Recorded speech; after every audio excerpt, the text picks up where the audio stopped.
많잖아요. 미국 사람들은 무슨 날 막 프레지던트 데이, 메데랑스 데이 막 무슨 날은 다 파티하는 날이에요. 그걸 겪고 나서 이제 과거에는 그러니까 집 사기가 얼마나 쉬웠겠습니까? 정말 기회의 땅이었단 말이에요. 지금 생각해보면 제가 미국에 이민 오자마자 그걸 못했던 게 천추의 한이긴 합니다만. 안녕하세요 구독님들 시청자 여러분, 살림하는 미국 아빠 JT입니다. 저는 미국 아리조나에서 아이 둘을 키우고 있는 아기 아빠예요. 미국의 일상, 그리고 미국의 이민 이야기, 그리고 BTS 관련된 말씀도 드리고 있습니다. 여러분, 아리조나가 날씨가 조금 요즘 때로 따지면 3월 말이면 따뜻해야 하는 날씨인데 한 2주째 날씨가 계속 흐리고 좀 쌀쌀해요. 한국보다도 좀 쌀쌀할 것 같아요. 이게 뭔가 이상합니다 요즘에. 아무튼 전 세계적으로 더워야 할 때는 더워야 하고 추워야 할 때는 추워야 하는데 추울 때는 덥고 더울 때는 춥고 뭔가 좀 이상하긴 합니다. 다들 조금 환경에 더 신경을 쓰고 우리 지구를 살려야 할 것 같은데 뭔가 좀 문제가 심각한 것 같긴 하네요. 오늘 여러분들께 이제 드리고 싶은 말씀이, 오늘 밖에서 조금 이제 봄은 봄이잖아요. 그래서 우리 저희 앞마당에 있는 그 꽃을 배경으로 해서 한번 말씀을 드려보도록 하겠습니다. 우리가 살아가고 있는 집, 그리고 미국에서 생각하는, 그리고 미국 사람들이 생각하는 집이란 무엇인가. 미국 사람들에게 하우스, 이 집은 상당히 좀 특별해요. 그래서 여러분들께 미국 사람들이 얼마나 하우스를 사랑하는지, 얼마나 하우스에서 파티도 많이 하고 이 집을 꾸미고 이런 것들을 좋아하는지, 이런 게 관련된 얘기도 말씀을 드려보고, 그리고 집 매매 과정에 대해서도 한번 말씀을 간단하게 한번 드려보도록 하겠습니다. 이제 집을 사고 파는 그런 거에 대해서도 말씀을 드려보도록 할게요. 미국 사람들은 정말 하우스를 정말 사랑합니다. 이제 큰 도시에 사시는 분들은 집값이 워낙에 비싸고, 그리고 싱글이시거나 그리고 이제 커플이신 분들은 아무래도 하우스에 사시는 분들도 있으시지만 보통은 이제 아파트먼트에 많이 사시죠. 왜냐면 딱히 이제 신경 쓸 것도 없고, 렌트로 사시는 분들은 자기가 뭐 신경 쓸 거 없이 뭐 고장나면 와갖고 다 고쳐주고 뭐 그렇다 보니까 이제 조그만 아파트에 살다가 이제 가정을 이루고 이제 아이가 태어나고 그러면 보통은 하우스로 다 이사를 갑니다. 그래서 많은 분들이 미국 같은 경우에는 아파트보다도 하우스를 정말 선호해요. 그런데 이제 뉴욕이나 뭐 LA나 시카고 기타 등등 엄청나게 물가가 비싸고 이 가격이, 집 가격이 비싼 곳들은 보통 이제 오피스텔 비슷한 이제 조그만 아파트들 같은 데서 많이들 사시죠. 워낙에 집값이 비싸다 보니까. 그런데 이제 미국이 땅덩어리가 워낙에 넓잖아요. 그러다 보니까 대다수의 미국 분들은 하우스에서 사십니다. 한국보다 하우스가 훨씬 더 저렴하니까요. 그러면 미국 사람들은 왜 이렇게 하우스를 좋아하냐? 여러분들 가끔 제가 예전에 이런 말씀을 처음 드리는 것 같은데, 미국에 대해서 정말 궁금하시다면 그 만화 애니메이션 중에 심슨 패밀리라는 게 있어요. 심슨스 패밀리. 그 오래됐죠. 저 어렸을 때부터 나왔던 거예요. 그냥 30년 40년 됐을 거예요. 그게 40년 아닌가? 그런데 그 심슨스 패밀리를 보면 그 미국의 문화에 대해서 많이 나와 있어요. 뭐 일요일 날은 교회를 가고, 뭐 이웃과는 어떻게 지내고, 친구들과는 어떻게 지내고, 아이들 학교 생활은 어떻게 지내고, 그렇게 관련된 부분에 대해서 많이 나옵니다. 이제 그 심슨스 패밀리를 보면 이렇게 미국 사회에 대해서 조금 전반적으로 조금은 이해를 하실 수가 있을 거예요. 이제 제가 한국에 있을 때 그 애니메이션을 몇 번 보고 좀 좋아했었던 그 만화이긴 한데, 미국 와가지고 이제 살아보면서 상당히 표현을 잘했구나 그런 생각을 많이 했거든요. 미국 사람들은 그 하우스에서 뭔가를 하는 걸 상당히 좋아해요. 하우스에서 사람들을 초대해서 파티도 하고, 일이 끝나고 나면 이렇게 정원에 좀 앉아가지고 맥주 한잔 마시고, 때로는 이게 정원에다가 TV도 설치를 해놓고 나서 이제 TV도 좀 시청을 하시고, 그 앞마당에 있는 이런 정원에 꽃이나 나무들 이런 것도 꾸미는 거 좋아하시고, 이제 데코레이션 하는 거 좋아하고요. 그리고 미국은 뭐든지 고치고 뭐 수리하고 이런 게 너무나도 비싸기 때문에 대다수는 이제 직접 하시는 경우가 많습니다. 그러다 보니까 어렸을 때부터 이제 하우스에 살았던 제가 어렸을 때 하우스에 살았던 분이라면 이제 커서 어른이 돼서도 하우스에 살 확률이 높아요. 왜냐면 어렸을 적 아버지, 어머니, 아빠, 엄마가 뭐 집도 고치고, 그리고 나무 뭐 정원도 꾸미고 이런 것도 어렸을 때 많이 봤을 거 아니에요. 그러면서 옆에서 아버지가 고치는 것도 옆에서 좀 도와주고, 그러면서 고치는 방법도 배웠을 거고, 이게 나무 같은 거, 정원 같은 거 꾸미는 것도 하는 것도 많이 배웠을 거고, 그러다 보니까 성인이 돼서도 자기가 그런 기술을 상당히 많이 습득하고 계시는 분들이 많아요. 그러다 보니까 자연스럽게 집을 꾸미게 됩니다. 그래서 집 꾸미는 걸 너무 좋아해요. 그래서 집을 좀 예쁘게 꾸며놨다고 하면 주변 지인들이나 주변에 이제 사람들을 초대해가지고 파티도 하고, 그러면서 이제 나 이거 하나 꾸몄다, 이거 하나 만들었다 자랑하는 거예요. 이제 과거에도 보면 저도 하우스 파티 이런 데를 많이 갔었어요. 저 와이프 지인분들 파티를 많이 가보면 어떤 분들은 진짜로 이게 집에 보면 이제 앞마당에 창고 같은 걸 직접 만드시는 분들이 있어요. 그러니까 이게 조립식도 아니고요, 나무로 이렇게 뚝딱뚝딱 해가지고 창고같이 어마어마하게 큰 창고를 직접 만들어가지고 그 안에다가 뭐 공구 같은 것도 넣어놓고 뭐 기타 필요한 거 등등 뭐 나무 같은 거 썰어놓고 쓰다 남은 것들도 넣어놓고 막 그렇더라고요. 야, 이 사람들은 저렇게 막 창고를 질 정도로 웬만한 목수분들 부족하지 않게 그런 능력을 가지고 있구나, 그런 거 보면서 많이 놀랐거든요. 근데 그걸 또 이제 가가지고 보니까 자랑스럽게 또 얘기를 해요. 아, 내가 이게 지었다, 이걸 만들었다. 그러면 또 옆에 있는 아저씨들은 잘했다고, 너무 멋있다고 하면서 막 칭찬도 해주고 그래요. 그런 것들을 미국 사람들은 너무 좋아합니다.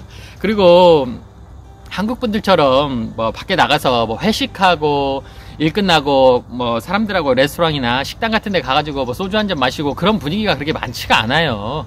미국 사람들의 대다수의 사람들은 가족과 함께, 저녁 식사는 가족과 함께 이런 것을 많이 강조를 한단 말이에요. 그렇기 때문에 일이 끝나고 나면 대다수는 집으로 와요. 뭐 비즈니스 미팅이라던가 뭐 특별한 친구들과의 만남이 뭐 한 달에 한 번 뭐 일주일에 한 번이라든가 뭐 2주에 한 번이라든가 뭐 그런 게 있어가지고 뭐 식사를 하고 그런 걸 할 수도 있겠지만, 대다수는 일이 끝나면 집에 돌아와서 가족들과 식사를 해요. 그렇다 보니까 항상 집에 머무는 문화입니다. 밖에 돌아다니는 문화가 아니에요. 항상 그래서 대다수는 가정적입니다. 이제 중산층으로 사시는 분들은, 대다수 분들은 그냥 집에서 밥을 먹고 가족들과 보내고 그냥 정원에 앉아가지고 아이들하고 뛰어놀고, 저희 집 같은 경우에는 잔디밭이 없는데 대다수 집들은 이제 잔디밭이 있는 집들이 많아가지고 잔디밭에서 뛰어놀고 공놀이하고 강아지 뛰어놀고 이제 그러고 노는 거예요. 그렇다 보니까 밖에 나가서 노는 문화가 아닌 집에서 노는 문화이기 때문에 먼 일만 있으면 집에서 파티를 하는 거예요. 그 파티 문화가 많이 활성이 되어 있는 건 아시잖아요, 미국 사람들. 그렇다 보니까 뭐 아이들 생일 파티, 그리고 제 와이프 생일 파티, 뭐 내 생일 파티, 뭐 세인트 패트릭스 데이라고 뭐 하고, 뭐 슈퍼볼 데이라고 뭐 하고, 뭐 땡스기빙, 뭐 크리스마스 막 파티 많잖아요. 미국 사람들은 무슨 날, 막 프레지던트 데이, 메데랑스 데이, 막 무슨 날은 다 파티하는 날이에요. 그럼 어디서 파티를 하겠어요? 밖에서 보통 많이 안 해요. 밖에 스포츠 펍에 앉아갖고 하시는 분들도 많이 있지만, 대다수는 집으로 와서 사람들과 파티를 하고 맥주 한잔 마시고 각자 조그만 음식들을 집에 가지고 와서 집에서 음식 나눠 먹으면서 파티를 합니다. 그리고 이제 아리조나 같은 경우에는 날씨가 워낙에 덥기 때문에 여름 같은 경우에는 저희 집도 이제 수영장이 있지만 수영장에서 이제 수영도 하고 물놀이도 하면서 아이들하고 뛰어노는 거예요. 그게 미국 사람들의 일상이고 미국 사람들의 삶이에요. 그렇다 보니까 하우스가 얼마나 중요하겠습니까? 그리고 또 미국 사람들 같은 경우에는 하우스를 구매하는 게 구독, 좋아요 해주세요. 내가 한국 상황을 모르니까 많이 어려운 편은 아니에요. 이 어렵다는 게, 어렵다 하면 또 어려울 수도 있을 거예요. 그러니까 미국 같은 경우에는 집을 살 때 다운 페이먼트라고 해가지고 집에 만약에 집이 만약에 그냥 1억이라고 따지면, 집이 1억이면 자기가 한 1,000만 원만 있어도 집을 구입할 수가 있습니다. 왜냐? 1,000만 원을 먼저 계약금으로 지급을 한 다음에, 선지급으로 한 다음에 나머지 9천만 원은 뭐 30년 모기지 론 이런 걸로 대출을 받아가지고 30년, 35년 이렇게 천천히 갚아 나가는 그런 시스템인 거예요. 그런데 아무한테나 이제 대출을 해주는 건 아닌데, 뭐 신용도 따지고 뭐 월급 같은 것도 따지고 세금 보고한 것도 따지고 이런 거 이게 여차저차한 걸 따져요. 과거에는 그걸 따지지 않았었습니다. 많이. 예전에 리만 브라더스 사태를 아시죠? 그 당시까지만 해도 중산층들이 그 모기지론 대출을 못 갚아가지고 우르르 무너지면서 미국 경제가 무너졌잖아요. 2008년인가요? 2009년인가요? 그때 그랬잖아요. 그때가 뭔 말이냐면, 사람들이 자기가 갚을 능력이 안 되는데도 은행에서 그냥 무제한으로 대출을 빌려주면서 집을 구입하게 해줬어요. 그 당시에는 집값이 어마어마하게 계속 올라갔단 말이에요. 그러니까 이 사람한테 집 사라고 30만 불을 대출을 해줬는데 이 사람이 이 갚을 능력이 있는지 없는지도 몰라요. 그런데 이 사람들은 그 은행에서는, 그 대출을 해주는 곳에서는 그냥 좀만 기다리면 이 집이 또 35만 불이 되고 40만 불이 되니까 그냥 막 돈을 빌려주는 거예요. 이 사람이 돈을 못 갚더라도 다시 이 집을 빼앗아가지고 자기가 또 40만 불에 팔 수 있는 거잖아요. 30만 불에 대출을 해줘가지고 이 사람이 30만 불로 집을 샀지만 조금 있으면 집값이 35만 불, 40만 불이 되는 거니까 이 사람이 집을 제대로 못 갚아도 상관이 없는 거예요. 왜냐면 그 집을 테이크잇 한 다음에 자기가 다시 40만 불에 은행이 팔 수 있는 거잖아요. 훨씬 이득이기 때문에. 그러니까 많이 대출을 해줘서 많은 사람들이 집을 사면 좋은 거였단 말이에요. 그러다가 무너져 버렸죠. 그럼 이제 집값이 완전히 폭락을 해버리면서 사람들은 집도 못 갚고, 은행에서도 집을 차압을 해봤자 과거에 빌려줬던 30만 불보다 더 떨어진 막 10만 불, 15만 불이 떨어지다 보니까 난리가 났었던 거고, 미국 경제가 무너졌던 거예요. 그걸 겪고 나서 이제 과거에는 그러니까 집 사기가 얼마나 쉬웠겠습니까? 정말 기회의 땅이었단 말이에요. 지금 생각해보면 제가 미국에 이민 오자마자 그걸 못했던 게 천추의 한이긴 합니다만, 그게 이제 과거 얘기고, 그렇기 때문에 집을 구입하기가 너무 쉬웠었어요. 근데 요즘은 조금 까다로워지긴 했어요. 왜냐, 이제 저도 이제 집을 구입하거나 이런 걸 때 보면 이제 상당히 따집니다. 뭐냐면 신용도 좀 따지고요, 이 사람이 월급이 얼마인가도 따져요. DTI라고 해가지고, 뭐냐면 네가 월급이 400만 원인데, 만약에 월급이 400만 원이라고 쳐요. 근데 집을 대출을 받아가지고 보니까 매달 모기지 론으로 대출 이게 상환해야 하는 게 매달 한 150만 원이라고 쳐봐요. 근데 자기 월급이 400만 원이에요. 그러면 야 400만 원 월급인데 150만 원이면 충분하겠지. 근데 그런 게 아닙니다. 왜냐면 이 대출하는 회사에서 이런 걸 다 따져요. 뭐냐면 네가 400만 원 중에 자동차, 뭐 네가 만약 할부로 샀다면 자동차로 나가는 비용, 뭐 네가 크레딧 카드로 얼마만큼 쓰는지, 네가 뭐 보험료 얼마 쓰는지, 얼마 쓰는지, 그런 걸 다 제외하고 나서도 네가 150만 원 또 집값도 내야 하고 나서도 돈이 또 얼마나 남냐. 그러니까 네가 이것저것 다 제외하고 나서도, 네가 생활비로 쓰고 나서도 150만 원을 갚을 수 있냐, 상환을 할 수 있냐, 그런 것을 디테일하게 따져요. 왜냐면 돈을 빌려줬는데 이 사람이 돈을 갚을 능력이 안 되면 은행은 또 문제가 생기는 거잖아요. 그런 것처럼 이 정확하게 디테일하게 이런 것을 다 따집니다. 이 사람의 소비하는 것까지 다 따져요. 그러고 나서 이제 뭐 작년 거, 만약에 올해 집을 산다면 작년에 세금 보고를 얼마를 했고 네 수입이 얼마인지 그런 것까지 다 따지고 나서 그거에 합당한 금액을 대출을 해줘요. 그러니까 내가 만약에 월급이 만약에 뭐 400만 원인데 내가 막 100만 불짜리 집을 사고 싶다. 그래서 100만 불짜리 집을 사고 싶으니까 대출을 해주세요. 그럼 대출이 잘 안 나온단 말이에요. 왜냐면 100만 불짜리 집을 샀다고 하면 한 달에 이제 상환해야 하는 돈이 아마 한 500만 원? 4, 500만 원 되지 않을까요? 그러면 내가 400만 원이 월급인데 400만 원 대출을 못 하잖아요. 그러니까 대출을 안 해준답니다. 그러니까 자기 수입에 따라서, 그리고 자기의 뭐 세금 보고하는 거에 따라서 또 대출도 해주고, 그만큼 큰 집을 살 수가 있는 거예요. 뭐 내가 뭐 현금이 그만큼 있다고 하면 상관이 없는 거고요. 현금으로 바로 사면 되는 거고. 이제 그런 게 아니라면 그런 좀 시스템이 있습니다. 그리고 이제 집을 이제 사거나 할 때는 이제 부동산 분하고 이제 접촉을 해요. 그러면 부동산 분께서 집을 어마어마하게 계속 소개를 해줍니다. 막 집을 어쩔 때는, 저 옛날에 집 살 때는 뭐 한 40군데 돌아다녔던 것 같아요. 그러니까 뭐 불평불만 안 하세요. 그래서 자기가 정말로 원하는 집이 있었을 때 이제 부동산 업자분하고 얘기를 하면 부동산 분께서 그 집주인하고 또 집주인이 연결해주는 뭐 부동산 업체하고 연결을 해가지고 이제 서로 이제 뭐 이 가격에 해둘라, 그러면 나는 좀 깎아야겠다, 나는 좀 더 올려야겠다, 이제 딜을 해가지고 집을 이제 구입하게 됩니다. 그런 과정은 이제 부동산 하시는 분, 공인중개사 분께서 다 이게 서포트를 해주세요.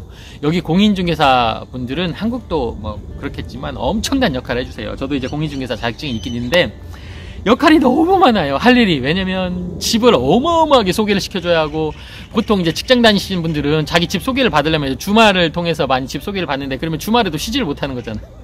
집 소개시켜주러 막 다녀야 하는 거니까. 근데 그만큼 자기가 몸으로 뛴 만큼 돈은 많이 법니다. 이것은 정말로 이게 자기가 뛴 만큼 돈을 버는 거예요. 그러니까 돈은 많이 벌 수는 있는데, 아무래도 이제 저 같은 경우에는 그게, 나는 좀 가정을 좀 더 중시하는 게 있고, 와이프도 이제 힘들게 일을 하기 때문에, 그리고 제가 하는 비즈니스도 있기 때문에 그것까지 내 신경을 쓸 수가 없을 것 같아가지고 자격증은 있는데 따로 그 일은 하고 있지는 않아요.